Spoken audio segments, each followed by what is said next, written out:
నందమూరి బాలకృష్ణ నెల్లూరు జిల్లా మనుబోలు రోడ్ షోలో ప్రసంగిస్తున్నారు. ఇప్పుడు ఆ కార్యక్రమాన్ని ప్రత్యక్షంగా చూద్దాం.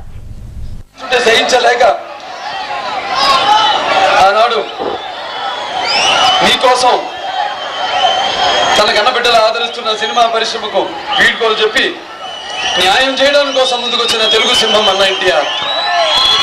ఈరోజు చూస్తుంటే అవే పరిస్థితులు కనబడుతున్నాయి మనకి. మన నాడు బడుగు బలహీన శ్రామిక వర్గాల కోసం, వెనుకబడిన తరగతుల మైనారిటీల కోసం, శ్రామిక వర్గం కోసం తెలుగుదేశం ఎన్నో వినూత్నమైన పథకాలను చేపట్టి అందరి యొక్క ఉన్నతికి, అంటే సామాజికంగా, ఆర్థికంగా అందరి యొక్క ఉన్నతికి ఎంతో కొత్త కొత్త ప్రయోగాలు చేసి మరి నిత్యావసర మన సబ్సిడీ బియ్యం పథకం కింద ఈరోజు వాళ్ళు మనం కిలో బియ్యం 2 రూపాయలకి కొనుక్కున్న పేదవాడు మరి అన్నంలో కలుపుకుని కూరగాయలు కొనుక్కోవడానికి రోజు వారి కూలి కూడా సరిపోకపోవడానికి కారణం ఎవరు? అలాగే ఇటువంటివి ఎన్నెన్నో అక్రమాలకి పాల్పడుతుంది ఈ కాంగ్రెస్ ప్రభుత్వం.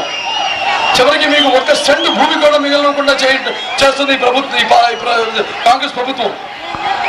మళ్ళీ ఏ తెలుగుదేశం పార్టీ అయితే ఆనాడు మీరు కిలో బియ్యం 2 రూపాయలకి కొనగలిగారో,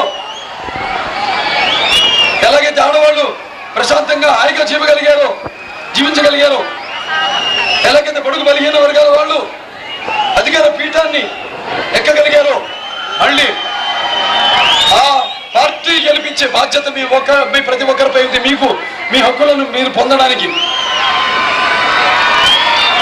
మళ్ళీ రామరాజ్యాన్ని స్థాపించడానికే ఈ రోజు నేను మీ ముందుకు వచ్చాను. చండశాసనుడి సంతానంగా వచ్చా, బడుగులకు న్యాయం చేసిన జస్టిస్ చౌదరి కుమారుడిగా వచ్చా.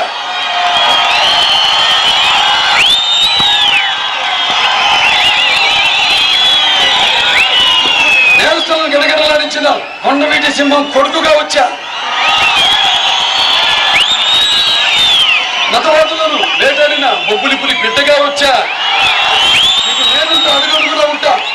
అవినీతి పనులు కంటి చూపుతో, ఒక కత్తులతో కాదు కంటి చూపుతో అంత చేద్దాం అని మనంత ప్రమాణం చేద్దాం. ఎందుకంటే కనిపిస్తుంది మనకి వాళ్ళు చేస్తున్న అన్యాయాల అక్రమాలు మన కంటికి కనిపిస్తున్నాయి. అంత విచ్చలవిడిగా వాళ్ళు అన్యాయానికి పాల్పడుతున్నారు. మనం ఏమి ఊరుకునే పనిలే.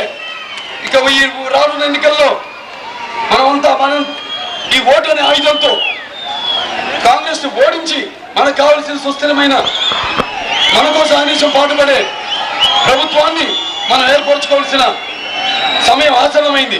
ఈ అవకాశాన్ని మీరు వదులుకోవద్దు. ఈ రానున్న ఎన్నికల్లో మీరంతా ఇప్పుడు తెలుగుదేశం ఏ ప్రణాళికతో అయితే ముందుకొచ్చిందో, కలర్ టీవీలు పేదవాళ్ళకి, అలాగే మహిళలకి వాళ్ళ పేరుతో వాళ్ళ ఆర్థిక పరిస్థితిని బట్టి అత్యంత పేద మహిళలకు 2000 రూపాయలు మధ్య పేదరికానికి ఉన్న ఆడవాడికి 1500 రూపాయలు, అలాగే మధ్య తరగతి ఆర్థికంగా బలహీనపడిన ఆడవాళ్లకు 1000 రూపాయలు ఈనాడు తెలుగుదేశం పార్టీ ప్రకటించింది. చాలా మంది అంటున్నారు ఏంటి ఎంతగల ప్రకటిస్తుంది, ఎలా ఇది సాధ్యమని అడుగుతున్నారు. మరి ఆనాడు వంట గ్యాస్ దొరకని పరిస్థితుల్లో, అంటే 10,000 రూపాయలకి ఉన్నప్పుడు మరి ఉచితంగా ఇచ్చింది తెలుగుదేశం ప్రభుత్వం. ఇలాంటివి ఎలా సాధ్యమో ఈనాడు మరి తెలుగుదేశం ప్రభుత్వం చేపట్టిన ఆనాడు పథకాల వల్ల ఈరోజు మన రాష్ట్ర ప్రభుత్వ బడ్జెట్ 1,00,000 కోట్లు దాటింది. ఇదేమి కాంగ్రెస్ వాళ్ళు చేసిన పని కాదు. ఆనాడు తెలుగుదేశం వేసిన విత్తనం, నాటిన విత్తనం ఈరోజు మహావృక్షమై మరి ఈరోజు 1,00,000 కోట్లు దాటిన తర్వాత కూడా మరి ఈ కాంగ్రెస్ ప్రభుత్వం నిత్యావసర వస్తువుల ధరలను క్రమబద్ధీకరణ చేయరా? రౌడీజాన్ని, గుండెజాన్ని అంతం చేయరా? రైతుల సమస్యలు తీర్చరా? పంటలు పాడవుతుంటే రైతులకు ఎరువులను అందించరా? బడుగు బలహీన వర్గాలకి చేయూతనివ్వరా? ఇవ్వరు వాళ్ళు.